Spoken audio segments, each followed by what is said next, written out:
Hello, in today's video, I'll give a bit of update to my YouTube and my portfolio.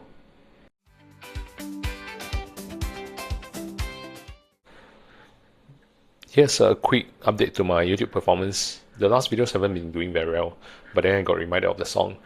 Nobody said it was easy. Okay, just aside, my road to monetization percentage now is about 83.2%. If I'm not wrong, YouTube have this limit that I need to, for the past year, I need to reach 4,000 watch hours. So if I do not hit it, it means those earliest videos that have done very well probably will not count towards this metric.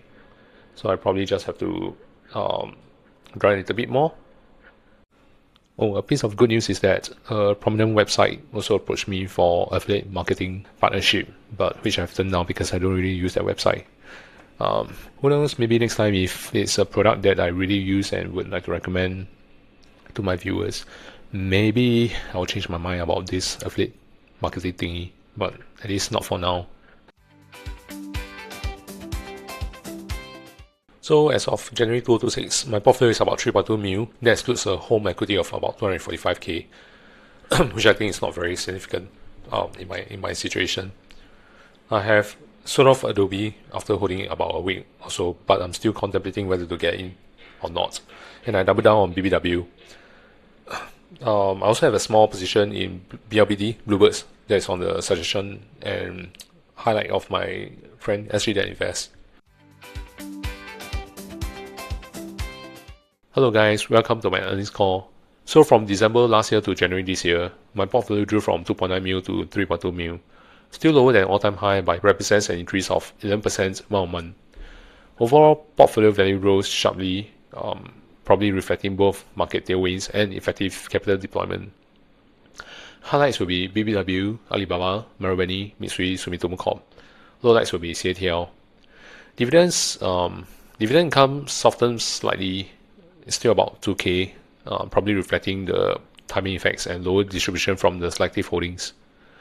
Personnel expenses normalized back to baseline level as one-off Perth travel costs rolled back in January. My travel lifestyle spending therefore declined materially. Transportation and healthcare expenses remain somewhat stable, indicating controlled discretionary and essential spending. Portfolio-wise, continued strong momentum, driven primarily by sustained outperformance in Japanese equities across the trading houses and industrials. The new position initiated in BBW also helps to add selective exposure to cyclical recovery and valuation re-rating opportunities. So those Japanese trading houses and Alibaba remain key contributors, supported by valuation recovery and improved investor sentiment. However, CATL underperformed during the same period, probably pressured by concerns over EV demand moderation and near-term margin compression. So overall, I think that the portfolio positioning remains constructive, with a balanced mix of growth, dividends, and selective tactical entries. Again, a quick reminder that for Singaporeans holding foreign stocks, especially like US stocks, you can incur US estate tax up to 40%. So you might be better off holding some Irish domicile ETF instead. Stress test. Before getting too comfortable with recent gains, I want to run stress tests against historical market crash, just to understand how fragile or resilient my portfolio really is under more extreme conditions. So these scenarios are based on the worst market collapse in history, from the global financial crisis to COVID shock, representing true tail risk events that most investors might only experience once or twice in a lifetime.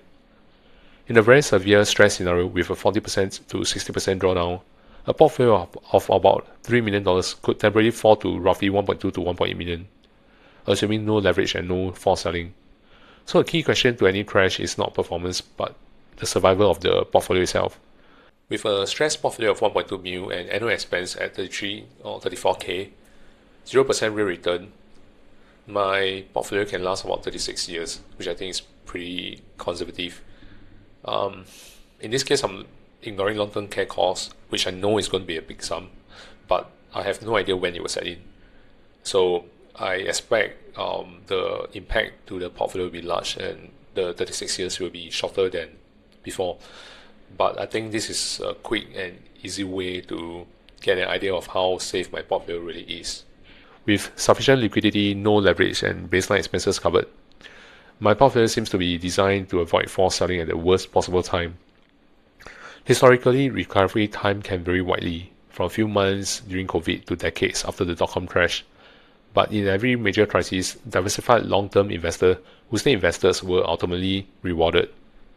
Dividend income typically declines during recession, sometimes by 20 to 50%, so the focus is not on maximizing yield, but on holding companies with resilient cash flows and the ability to sustain payouts. So the portfolio is really structured around diversification, strong balance sheets, and liquidity buffers with no reliance on leverage or short-term market timing. Because risk management matters far more than return maximization. So for me, I understand that crashes are inevitable, but permanent loss is not. I need to have the discipline, liquidity, and patience so as to turn market crises into opportunities rather than portfolio ending events.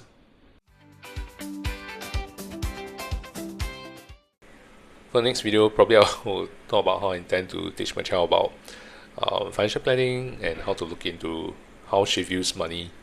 Of course, it's very early, but I just thought that it would be good to garner ideas and discussion for me to prepare for her next time.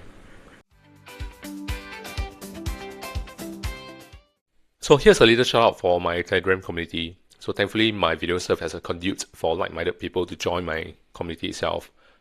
This community is meant for people who are fired, planning to fire, or aiming for financial independence. There's no advertisement, there's no sponsorship, there's no causes, anything in sight. As far as possible, I'll try to keep away bot-like people, and retain the genuine conversations, especially those without agendas. I myself have turned out interviews, mini sponsors to keep the channel as real as possible. If you find yourself aligning with my value system, maybe do consider joining the Telegram community. If you like the video, again, please like, share, and subscribe. Thank you.